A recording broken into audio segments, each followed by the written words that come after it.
Hi అండి. అందరికీ నమస్తే. వెల్కమ్ టు తాలింపు కిచెన్. ఈరోజు కాందా పోహా చేసుకుందాం. ఈ రెసిపీ చేసుకోవడానికి ముందుగా మంద పట్టుకుని 2 సార్లు శుభ్రంగా కడిగి నీళ్లు లేకుండా వంచుకోవాలి బాగా.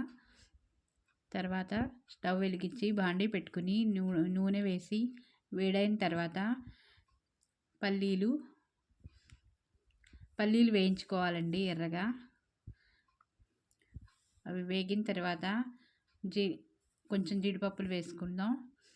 తర్వాత కొద్దిగా పచ్చిశనగపప్పు, జీలకర్ర వేసుకుందాం. అవి కూడా వేయించుకోవాలి.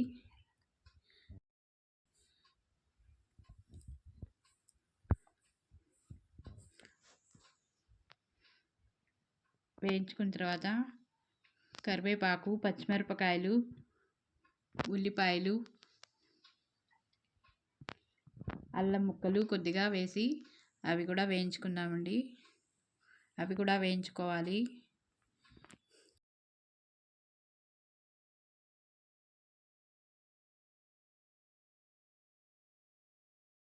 తర్వాత కొద్దిగా పంచదార వేసుకుంటే తొందరగా మగ్గుతాయండి అవి. మీ ఇష్టం అండి, మీకు ఇష్టం లేకపోతే స్కిప్ చేసుకోవచ్చు. తర్వాత ఈ కడిగి పెట్టుకున్న అటుకులు వేసి దాంట్లో పసుపు, ఉప్పు వేసి కలపాలండి.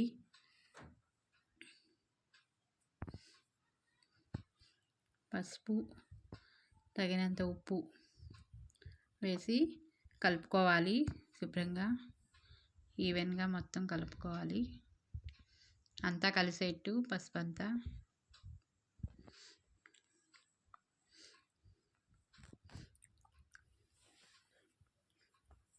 ఒక 3-4 నిమిషాలు అలా లో ఫ్లేమ్లో కలుపుకోవాలండి. తర్వాత కొత్తిమీర వేసి దింపుకోవాలి. నిమ్మరసం వేసేసి కాందా పోహా రెడీ అండి. ఇది ఏం లేదండి, అటుకులు ఉప్మా. మహారాష్ట్ర వాళ్ళు ఇది డైలీ చేసుకునే బ్రేక్ఫాస్ట్ రెసిపీ అండి.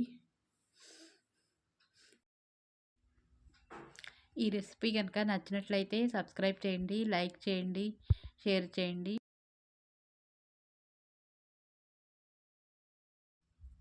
Thanks for watching.